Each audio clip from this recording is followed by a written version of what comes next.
তো USDMৰ স্বত্বাধিকাৰীজনক যে ৰাজনৈতিক প্ৰতিসংখ্যা পূৰণ কৰিবৰ কাৰণে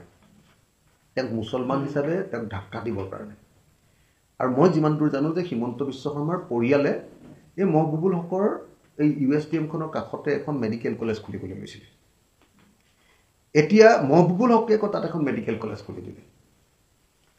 গতিকে নতুন এখন মেডিকেল কলেজৰ পাৰমিশন নাপায় গতিকে হিমন্ত বিশ্ব শৰ্মা একদম মানে ফেটি সাপৰ নিচিনা ফেচ কৰি উঠিছে